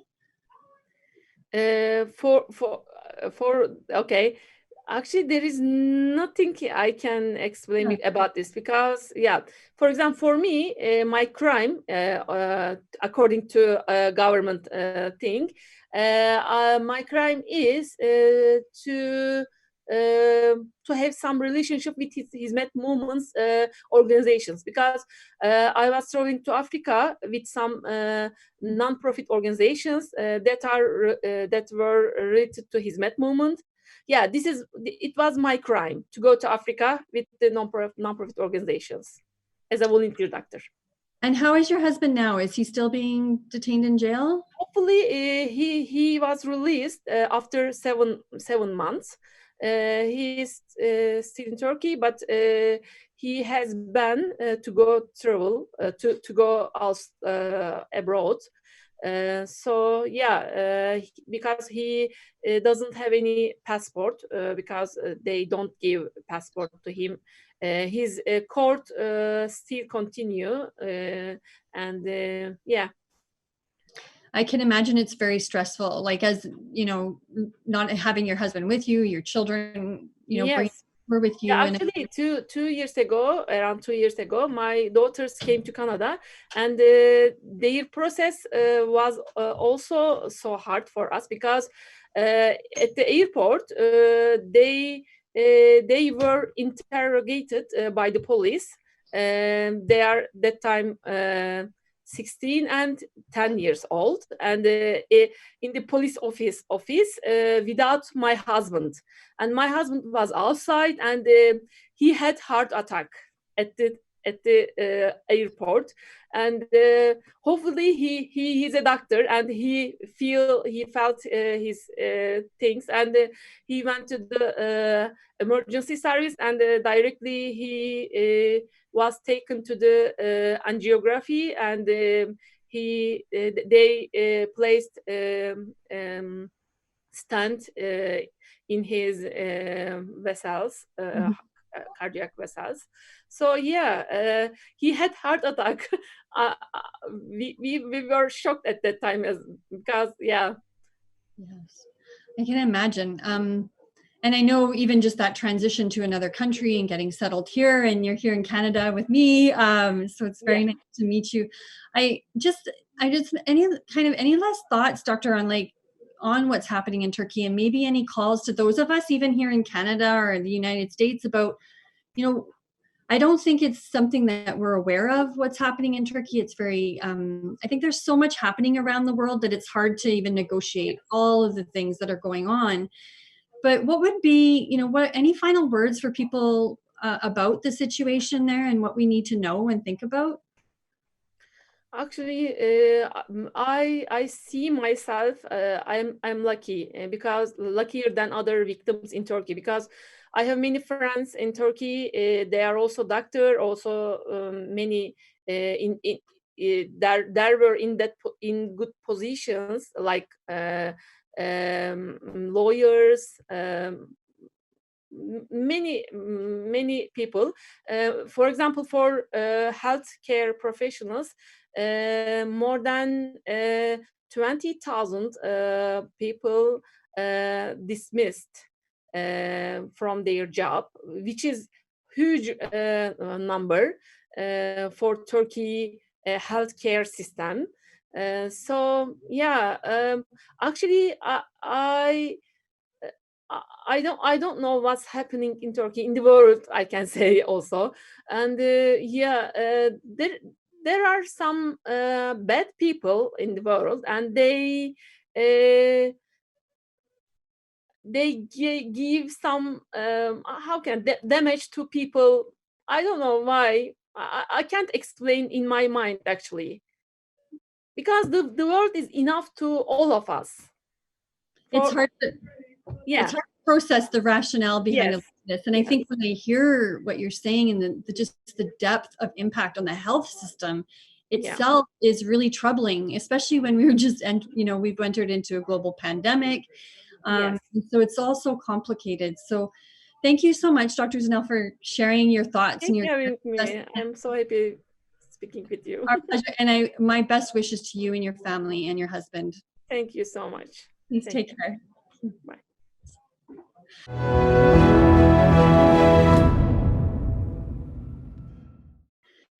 Mehmet Ali Uludag, a civil servant of 13 years, lost his job along with his wife without any clear investigation or procedures based on the Emergency Delegated Legislation 677. After being raided by police in their home many times, his wife was detained and he fled the country, followed by his wife and 3 children. His wife passed from cerebral bleeding in April 2018 in Greece, where they had applied for asylum. The rest of the family now is currently living in Germany and are here to share their story with us.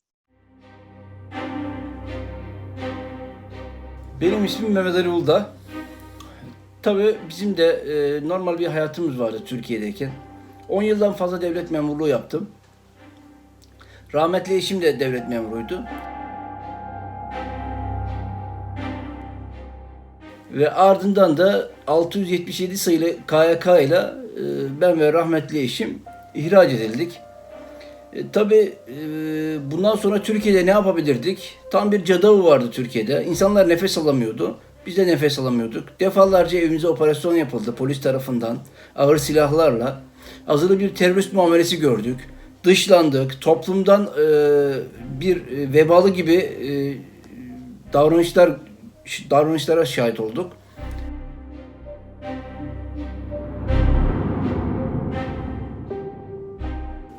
Her geçen gün bu hukuksuzluklar arttıkça arttı. İşkenceyle öldürme vakalarına şahit olduk. Arkadaşlarımın birçoğu tutuklandı. Ben de yani en iyi yöntemin artık özgürlük olduğunu düşüncesiyle Türkiye'den çıkma kararı verdim. Tek başıma gidecektim. Ve tek başıma çıktım. Ardından Almanya'ya geldim.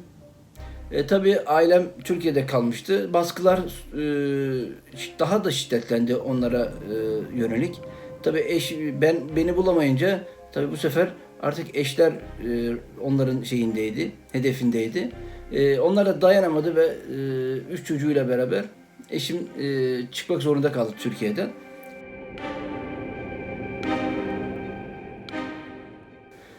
Tabii bu süreçte çok yıprandı o da. Sağlıklı bir insandı aslında. Ama bu yorucu ve hak etmediğimiz muamele neticesinde maalesef o da dayanamadı ve beyin kanaması geçirerek vefat etti.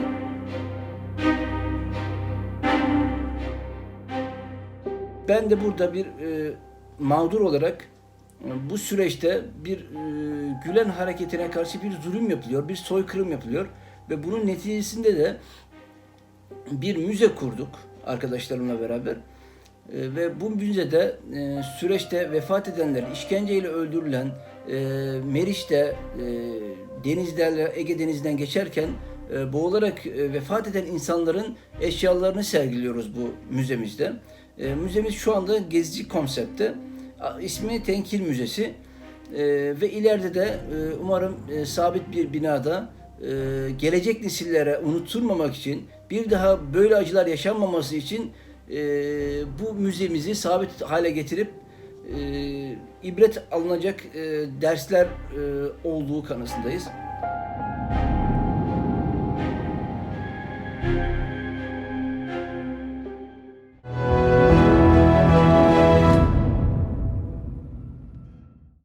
And now we have the author of Cell 77, Aslan Demir. Demir penned a book in order to leave a historical record of the victimization that takes place in Turkey. Everything told in Cell 77, which deeply impacts the readers, is true and real life. Come on, let's now give an audience to the facts that Mr. Demir has witnessed.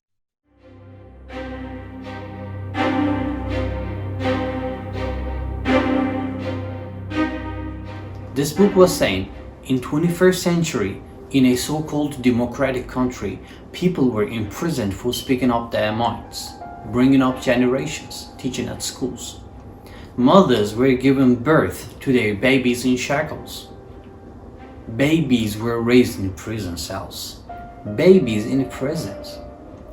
And obviously to the people of free world, this was something they could not imagine.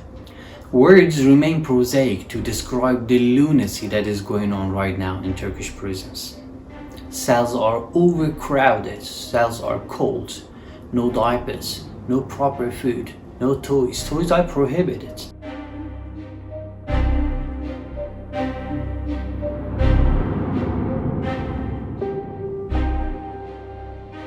They killed Gökhan Açıkkolu, and 2 weeks later, they returned his dead body to his mother with full of bruises and broken bones. They killed Nesrin Genç Osman. They killed Teybet Ana, and for 7 days they kept her dead body in streets of Cizre.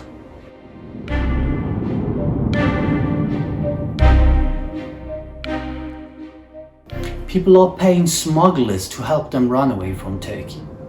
Now, do you think a mother would put her baby in a boat in the water unless the water is safer than the land she belongs? Unless the water is safer than the country she lives in? This book is my way of standing with innocent, standing for them, is my way of walking with these oppressed and innocent people against tyrants. Thank you so much, Aslan, for sharing that message with us and giving your perspective on what's happening and the issues in Turkey. We're now going to move over to Dr. Bircan Savran, who's a medical doctor from Turkey. He was born in Frankfurt, Germany, and he moved to Turkey when he was 9 years old and graduated from Pamukkale University in 2002. And he became one of the top pediatric surgeons in Turkey and devoted many years of service in Guinea-Bissau. Recently, he's come to the United States with his family to do research at the University of Cincinnati. He has 2 daughters, 9 and 13 years old, and he's now working as assistant surgeon at Cleveland. So I'd like to welcome Dr. Birkan to share his perspective.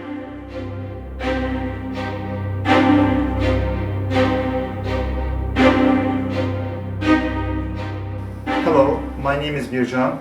I'm a pediatric surgeon. I was born in Germany. We moved to Turkey when I was 9 years old. I graduated in 6 years from Pamukkale University Medical Faculty. I was a resident for 7 years of pediatric surgery. I became a pediatric surgeon in 2009. I was a famous surgeon in Turkey. I did the first successful surgery for the Martinez-Frias syndrome in the world. The characteristic of this case is that the newborn baby did not have 3 of organs: small bowel, gallbladder, and pancreas.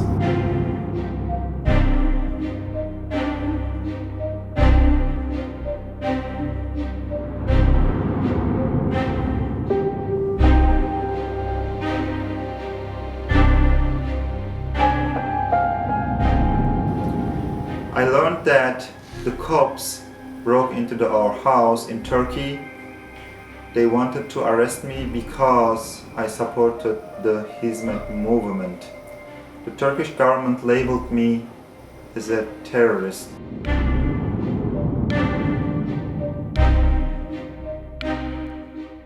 I also couldn't attend my mother's funeral ceremony because if I went to go back to Turkey, they would arrest me.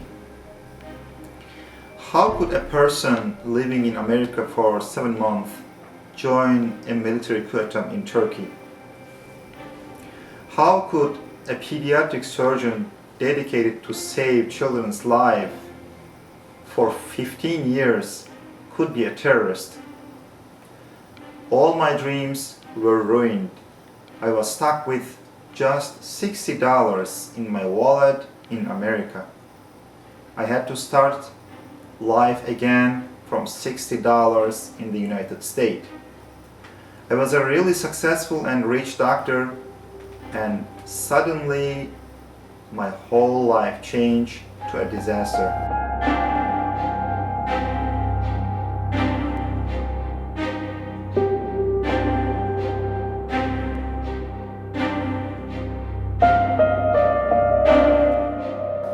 I started to work as a waiter in a restaurant. A few months later, I became an Uber driver. And sometimes I did Amazon Flex. And when I found time, I studied for my test to become a doctor in the United States. I passed some of my exams and finally became an assistant surgeon. We put our life back together. We learned to be happy not because everything was good, but because we saw the good in everything.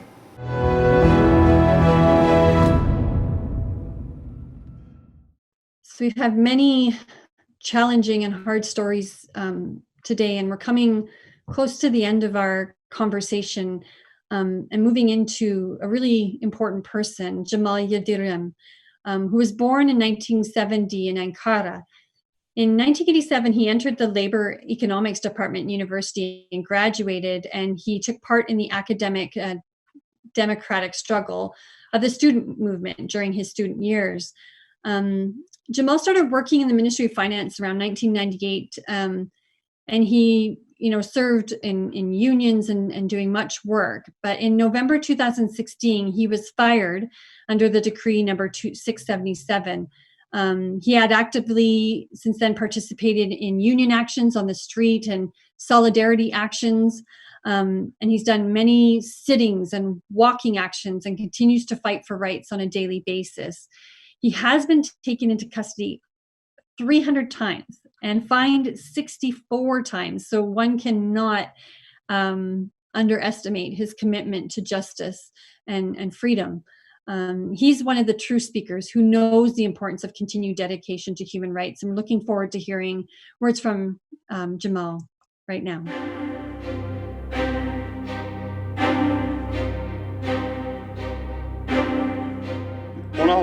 Temmuz 2016 tarihindeki darbe girişimi sonrası 20 Temmuz'da ilan ettiği o ay sonrası ülkede ciddi hukuksuzluklarla bizler karşı karşıya kaldık.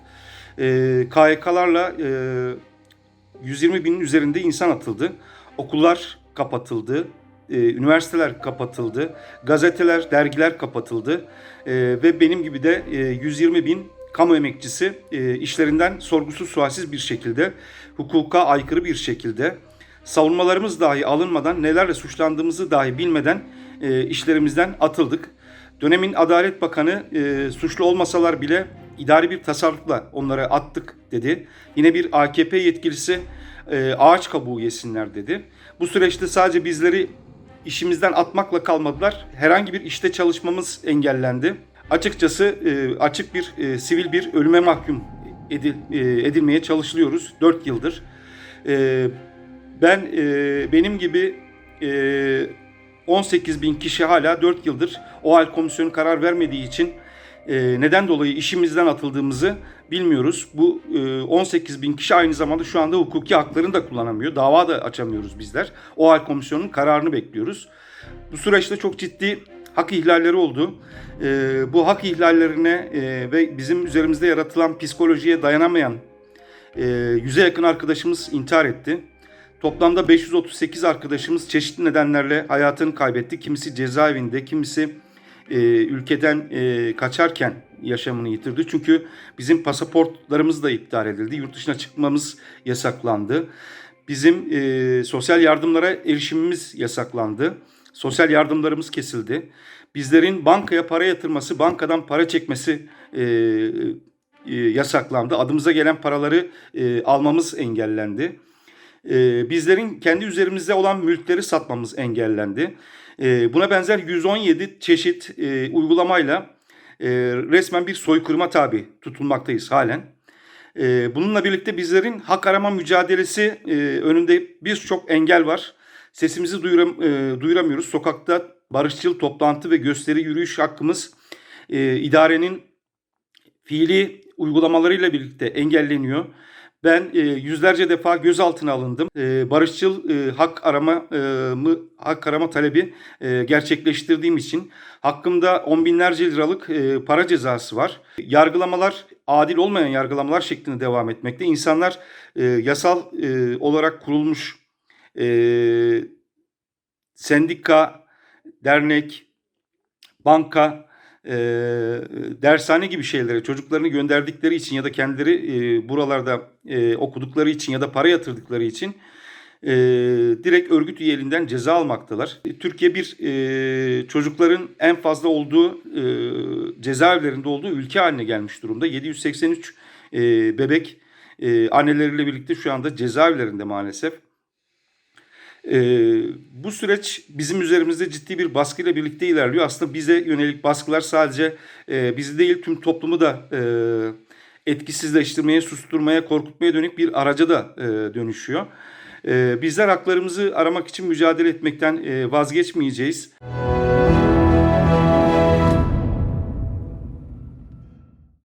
So as you can witness today from all these stories that we've heard, and the many different ways that people have been impacted by the abuse and violence that has been happening in Turkey since 2016 coup.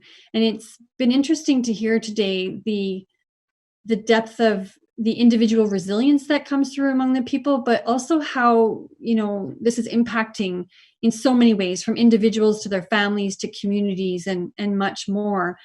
And I guess my hope for all of us is, despite the many, many issues that we see in our communities, it's often these human rights violations that happen quietly and under the radar that we really need to turn our attention to. And what has been happening in Turkey is very problematic. And when we have situations in our world where governments can act with impunity, we don't have a strong basis for human rights.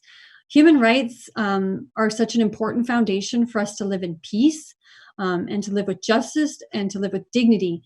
But in countries such as Turkey right now, the realities of human rights are not alive for all. And despite having internationally legally binding documents, such as the Convention Against Torture or Genocide, or even our Universal Declaration of Human Rights, is that these aren't playing out in our communities. And it's important now more than ever for all of us to work in solidarity and to increase the energy and to increase the noise to make sure that we can elevate the voices that are being oppressed and marginalized. So I ask you to continue to learn about what's happening in Turkey. I ask you to consider talking to your member of parliament or whoever your elected official is, to ask them to bring attention within the national assemblies. Raise awareness, but let's speak up and let's stand with our Turkish brothers and sisters. Thank you for joining us today, and we'll look forward to talking to you more in the future.